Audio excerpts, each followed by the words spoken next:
Merci d'être avec nous sur Radio J comme tous les matins. Et ce mardi 21 mai, nous sommes à présent en direct avec Freddy et Tan ce matin. Et oui, comme tous les mardis matins d'ailleurs, Freddy, on le rappelle sur Radio J, ancien ambassadeur, auteur de nombreux ouvrages, dont le dernier Adama, publié aux éditions Ballant. Bonjour Freddy. Bonjour Ilana. Merci d'être avec nous sur Radio J. Alors, actualité très chargée et très difficile, notamment pour Israël.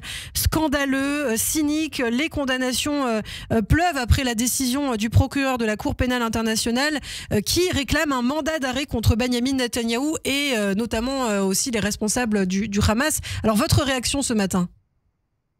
Écoutez, tout d'abord, il faut dire que le procureur Karim Khan, d'ailleurs un Britannique d'origine pakistanaise, a eu tort d'annoncer d'abord sa plainte à la télévision.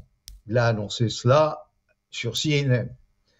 Nous l'avons d'ailleurs attendu avec toute sa délégation hier à Jérusalem. Donc la surprise, la frustration, la colère sont donc très fortes. Et il faut dire aussi que juste après le 7 octobre, Khan est venu et on lui a permis de procéder à une enquête sur place, sur le terrain. Il a rencontré donc des familles des otages. Et il faut dire aussi qu'il a vu lui-même des manifestations dans les rues qui présentaient Benyamin Netanyahou comme un criminel de guerre. Donc, nous assistons à un théâtre de l'absurde pour la première fois dans l'histoire d'ailleurs. Un chef d'État démocratique est condamné, un chef d'État qui représente une justice et des juges, ils sont implacables, et il est condamné pour des crimes contre l'humanité. Le parallèle aussi avec les chefs du Hamas est aussi scandaleux, révoltant. Et je dirais que cela même est à vomir. Alors vous dites juste...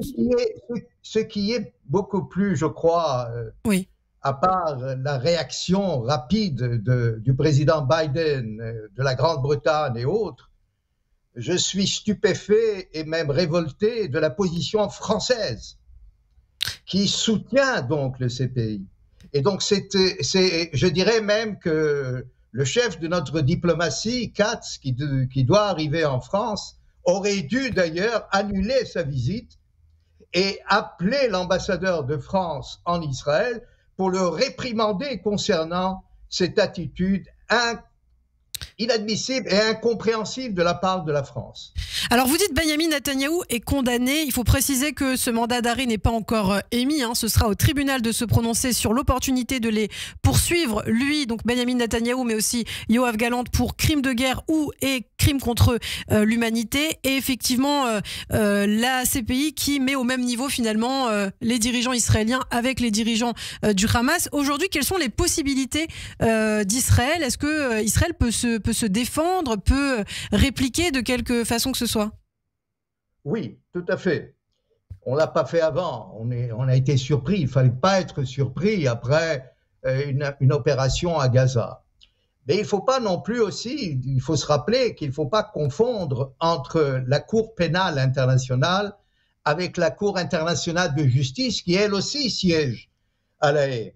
Donc, vous savez, il faut rappeler qu'Israël était déjà dans les années 1950 a essayé, après la Shoah, de créer, donc, après le procès Nuremberg et autres, a créé donc ce comité donc, de la Cour pénale.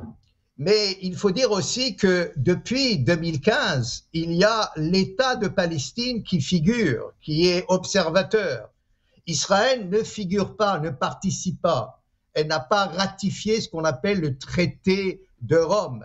Il y a 124 pays qui ont adhéré donc à ce traité. Les États-Unis, comme d'ailleurs Israël, n'ont pas adhéré.